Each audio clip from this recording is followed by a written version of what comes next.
Good afternoon, and welcome to Hand-Wavy Chemistry, where we do not delight in the details, but rather bask in the big picture.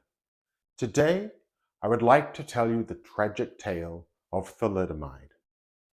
Thalidomide is a drug that was released in the 1950s and marketed as a safe and effective treatment for morning sickness. However, it also harbored a dangerous secret, one that would not come to light for about 9 months after its release.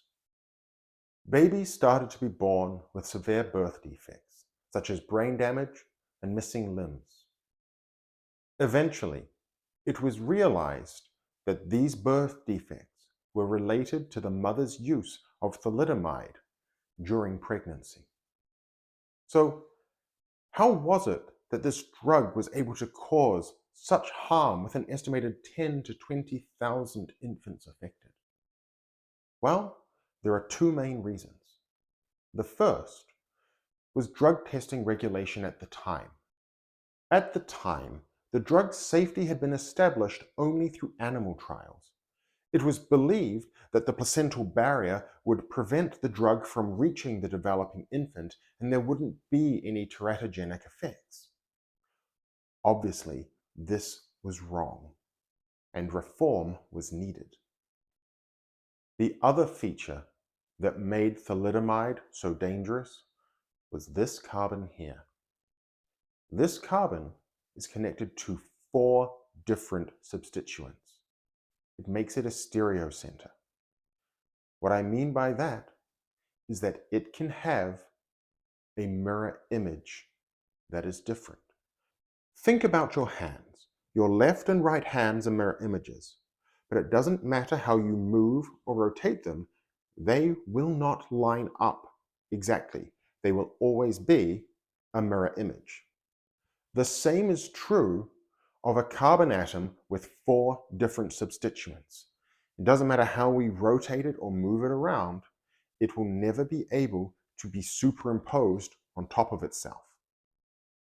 And for biochemical reactions, a mirror image can have completely different effects.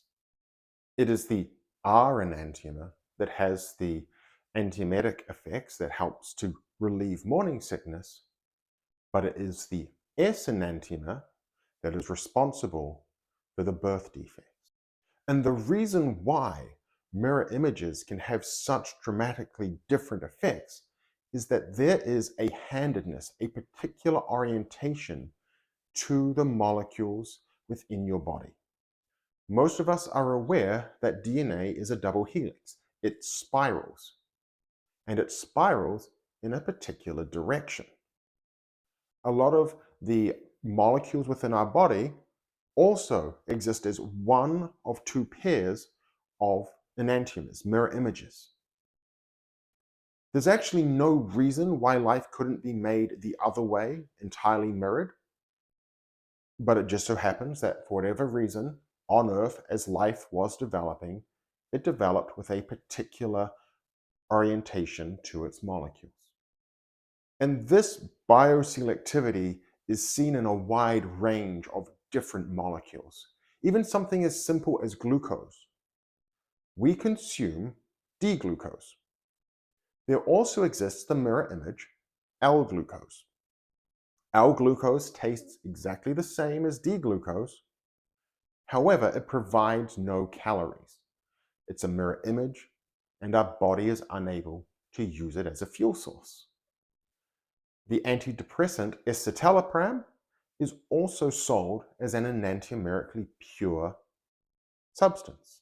There is only one of 2 possible mirror images in that drug. Another reason why the shape and the handedness and the rotation of a molecule matters is how enzymes work. Enzymes are often thought of as being a lock and a key.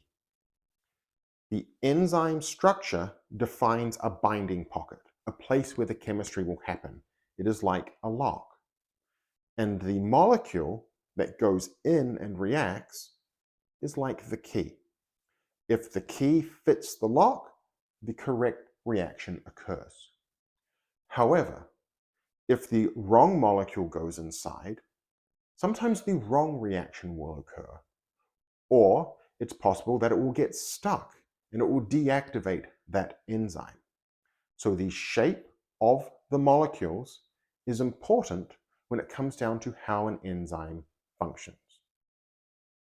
Now, I mentioned that it was only one of the two forms of thalidomide that gave rise to the teratogenic effects, the birth defects. So you may be thinking, if we can have an SSRI like escitalopram enantiomerically pure, could we do the same for thalidomide? Unfortunately, when ingested, thalidomide racemizes. It changes forms back and forth between the R and the S form. So even if it was made to be enantiomerically pure, it could still convert to the harmful form and cause birth defects.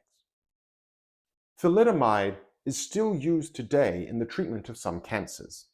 However, precautions are taken to ensure that the person taking it, or in the case of a male, any of their female sexual partners, are on birth control so that there will not be any birth defects associated with its use.